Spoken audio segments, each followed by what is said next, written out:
I laid 4 million bricks in 44 years, built 211 houses with these two hands. Last Tuesday, I could not get off my bathroom floor. I lay there for 7 hours. My daughter Colleen found me at 6 in the morning. I had wet myself. That is not the part that broke me. The part that broke me is what I found in Nadine's nightstand 3 days later. My name is Floyd Cutler. I am 82 years old. I was a brick mason in Louisville, Kentucky for 44 years. Started when I was 18. My father was a mason. His father was a mason. My hands have mixed more mortar than most men have shaken hands. I built churches. I built schools. I built 211 houses, and I can drive through Louisville right now and point at every single one of them and say, I built that. Those walls are straight because of me. I was the strongest man on every crew I ever worked. Carried 90-pound hods of brick up scaffolding all day. Ate lunch standing up because sitting down meant my legs might stiffen. My foreman, Ray Dietrich, used to say, Floyd, don't break down. Floyd is the building. Nadine would laugh at that. She would say, Floyd, buildings crack too. They just don't tell anyone. I married Nadine Boggs on October 11th, 1969. She was a dental hygienist. Worked at Dr. Perkins's office on Bardstown Road for 31 years. Small woman, 5'2", hands as steady as a surgeon. She cleaned teeth all day and then came home and cleaned up after me. Brick dust on everything. In the carpet, in the sink. She found it in the washing machine 10 years after I retired. Said the house would be coughing up Louisville clay until the day it fell down. We had 2 children, Colleen and Patrick. Colleen lives 20 minutes away. Patrick is in Denver. He calls on Sundays. Colleen comes by Tuesdays and Saturdays. She is the one who found me on the floor. I want to tell you how I ended up on that floor. Not just the fall, the 18 months before the fall, because the fall is not where this story starts. The fall is where it ends. The story starts with a jar of pickles. March of last year. I'm standing at the kitchen counter trying to open a jar of bread and butter pickles. Nadine's favorite. I still buy them. I keep them in the refrigerator even though I do not eat pickles. I buy them because the jar in the door is where it has always been, and I am not ready for that spot to be empty. I could not open that jar. I gripped it and twisted and nothing happened. My hands, the hands that laid 4 million bricks, could not break the seal on a jar of pickles. I stood there for 10 minutes. I ran it under hot water. I used a rubber grip. I hit the lid on the counter edge. Nothing. I put it back in the refrigerator, and I told no one. That was the first thing. April.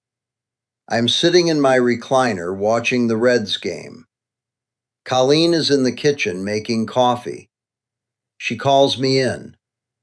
I put my hands on the armrests and push myself up. Both hands. Full push. I did not think about it. I did not notice it. But my legs did not lift me. My arms did. 6 months before that, I could stand up from that chair without touching anything. I just did not know it mattered. May. I am in the backyard. It rained the night before. The grass is wet. I step off the patio onto the lawn, and my left foot slides. Not much. 2 inches maybe. My whole body locked up, arms out, heart pounding. I caught myself. I did not fall.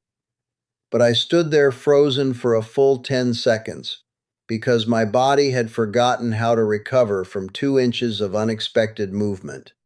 I used to walk across scaffolding 6 stories up with a hod on my shoulder and a cigarette in my mouth, and never once thought about balance.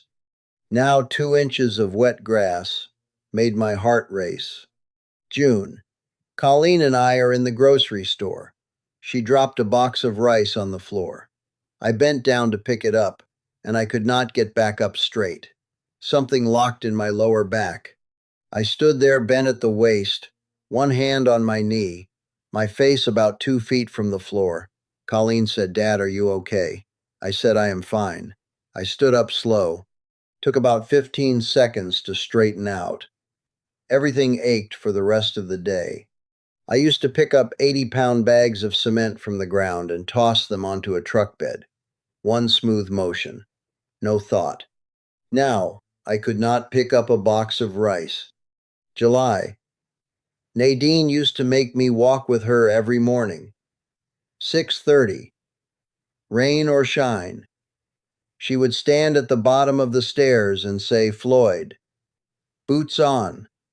Let's go." I thought she liked walking. I thought it was her thing.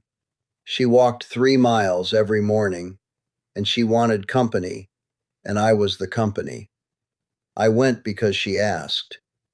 I never thought about it past that. After Nadine died, I stopped walking. I did not decide to stop.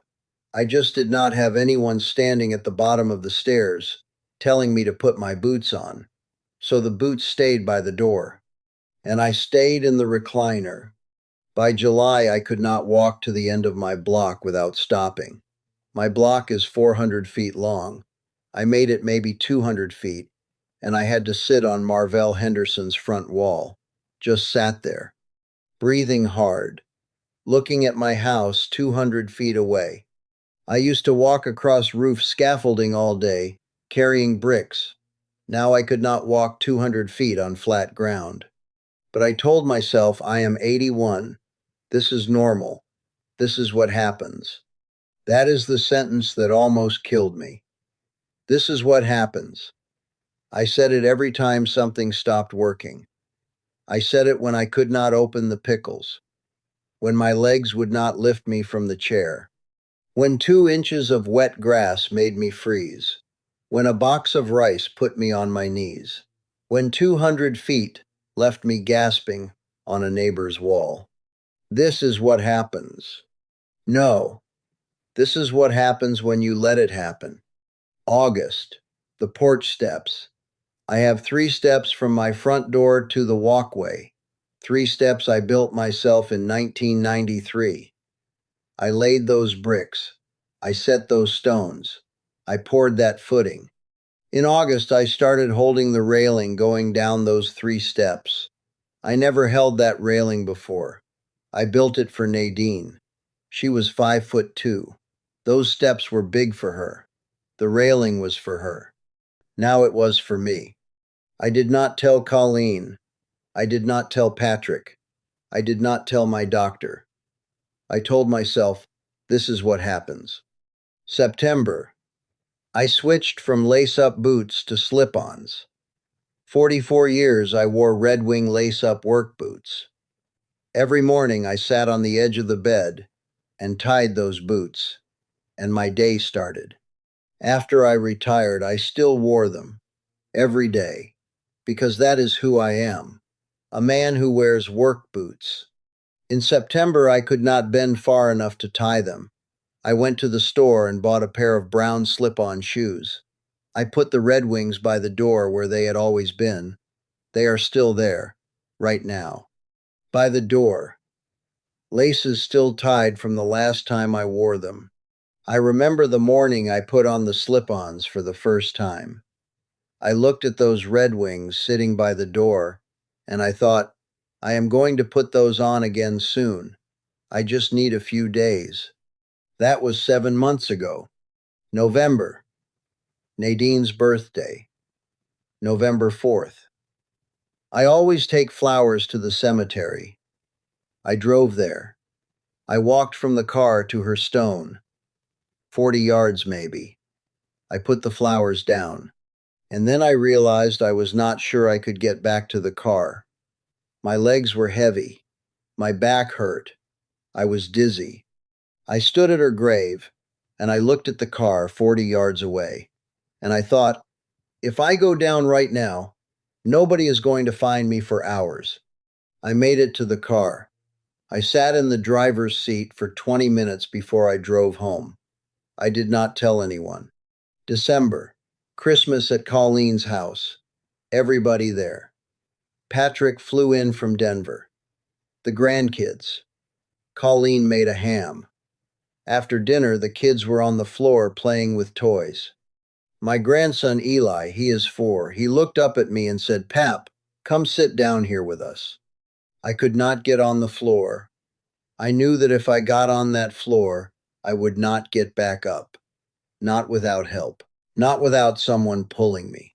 Not without everyone in that room seeing that Floyd Cutler, the man who built 211 houses, could not stand up from a floor.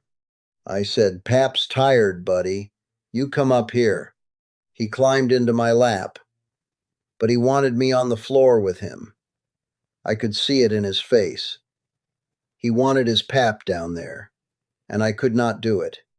That is the night I should have said something. That is the night I should have told Colleen something is wrong with me. I am losing things.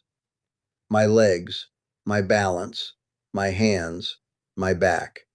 I am losing the parts that make me Floyd. But I did not say it, because Floyd don't break down. Floyd is the building. January 7th, 1:43 in the morning. I woke up to use the bathroom. Same thing I do every night. 2, 3 times a night. I swung my legs off the bed. I stood up. I walked to the bathroom. I did what I needed to do. I turned to go back to bed. My left foot caught the bath mat. It was not a big fall. I did not hit my head. I did not break anything. I just went down. My left knee hit first, then my hip, then my shoulder. Then I was on the floor.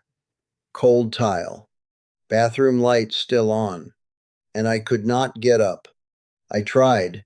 I rolled to my side. I tried to push up with my arms. Nothing. I grabbed the edge of the bathtub. My hands could not grip it. I got to my knees. I could not push up from my knees.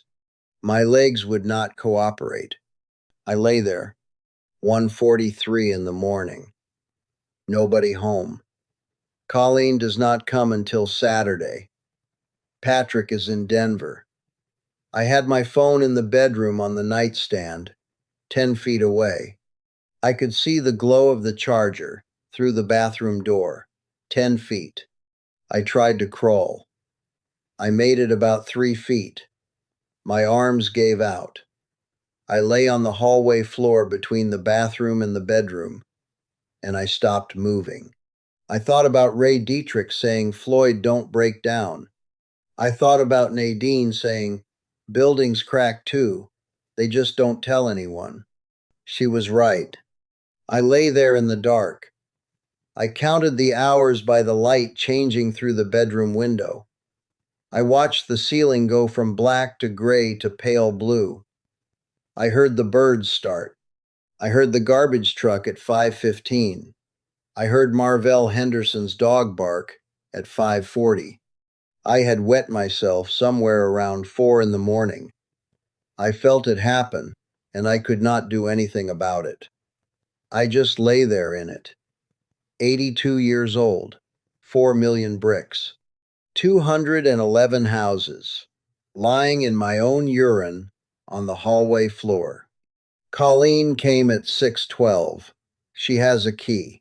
She always calls from the driveway, but that morning she did not call. She just came in. She found me on the floor. She did not scream. She did not cry. She knelt down next to me and she said, "Dad, I am right here." She called 911. The paramedics came. They checked me out. Nothing broken. No stroke. No heart attack. Just an 82-year-old man whose body had quit on him. They helped me up. They sat me on the bed. One of the paramedics, young guy, maybe 30, he looked at me and said, "Sir, do you have anyone who can stay with you?" I said, "I am fine." There it was again. I am fine. After everybody left, Colleen sat on the edge of the bed and she said, "Dad, this is not fine, and you know it." She was right. I knew it. 3 days later, Colleen was cleaning up the bedroom, changing the sheets. She opened Nadine's nightstand drawer to put in some hand lotion, Nadine's side of the bed. I have not opened that drawer since she died. Everything in there is hers. Her reading glasses, her lip balm, her crossword puzzle book, with a pencil stuck in it. I left it all exactly where it was. Colleen pulled out a notebook. Small, green cover, spiral bound, the kind Nadine used for grocery lists. She said, "Dad, what is this?" I said, "I do not know. I never saw it." She opened it. The first page said Floyd. "What I am seeing." It was dated 4 years ago, 2 years before Nadine died. Nadine had been watching me, tracking me, writing down every single thing my body stopped doing, in her handwriting, in pencil, dated. March 14th, Floyd could not reach the top shelf today, pretended he did not need the bowl. I got it down for him, and he did not say thank you. He was embarrassed. April 2nd, Floyd held the railing going down the porch steps. First time I have ever seen him touch that railing. He did not know I was watching from the kitchen window. May Floyd has stopped bending to tie his shoes. He switches to the slip-ons on days when I am not looking. He still wears the boots when I am around. June 9th. Floyd could not get out of the low chair at Colleen's house.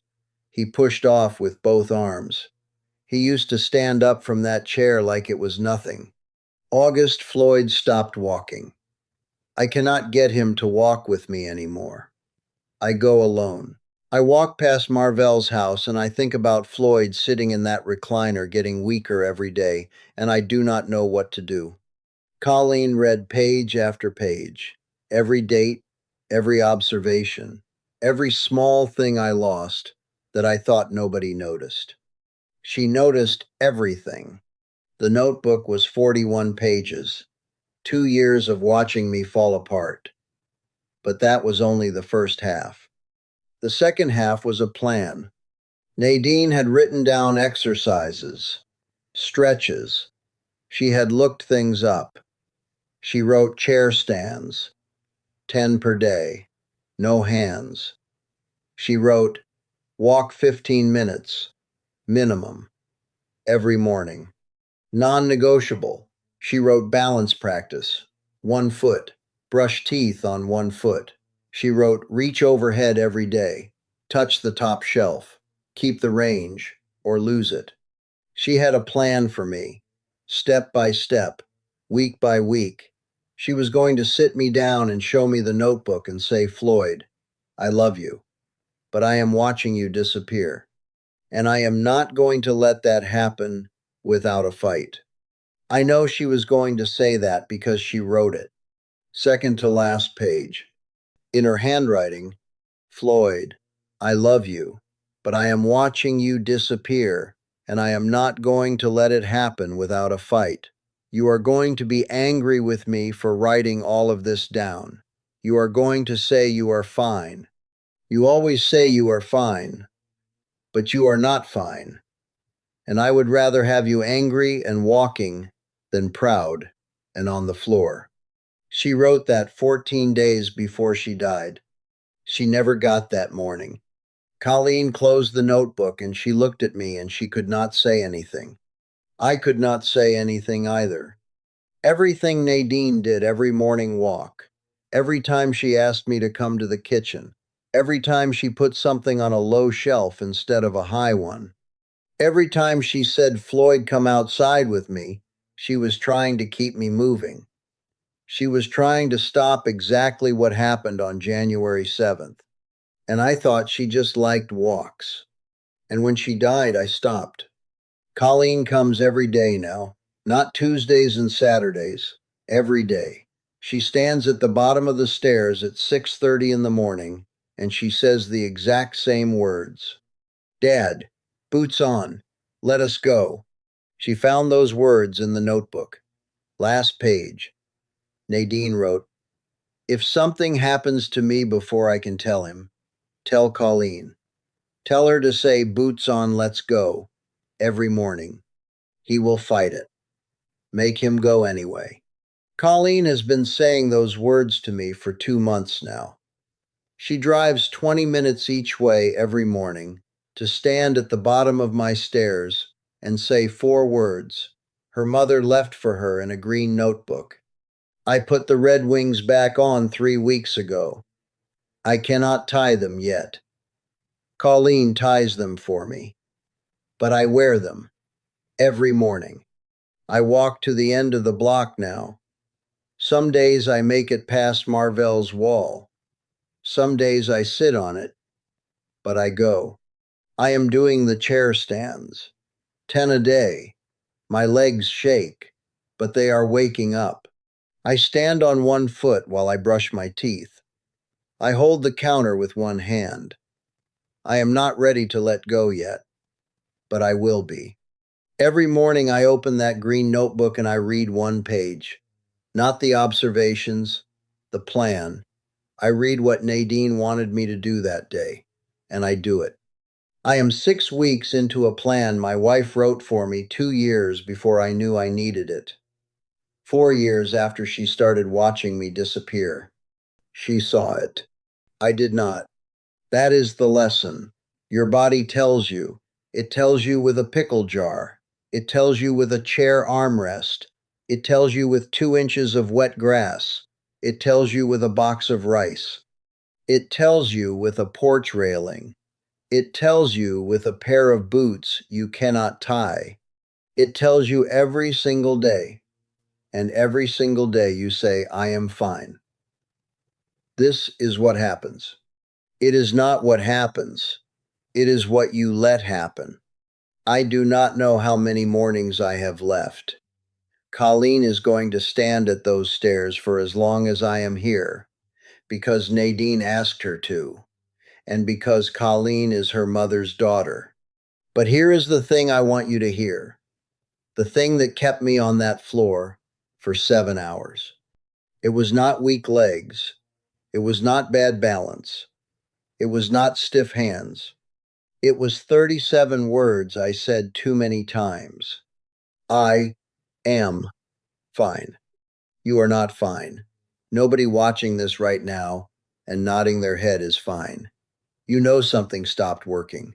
You know you hold the railing now. You know you switched the shoes. You know you cannot get off the floor. Your body has been writing you a notebook for years. You just have not read it yet. Nadine read mine. She read it every day for 2 years. She wrote it all down. She made a plan. She was going to save me from myself. She ran out of time. Do not run out of time. Get up from the chair right now. No hands. Walk to the end of your block tomorrow morning. Stand on one foot while you brush your teeth tonight. Reach up and touch the highest shelf in your kitchen. Sit on the floor and try to stand up. If you can do those things, protect them. They are your life. If you cannot start today, not tomorrow, not Monday, not when you feel ready, today, Nadine is not standing at the bottom of your stairs, but someone is thinking about it. Someone close to you has noticed the railing, the slip-ons, the chair arms. They have seen it. They just have not said it yet. Do not make them find you on the floor. That is all I got.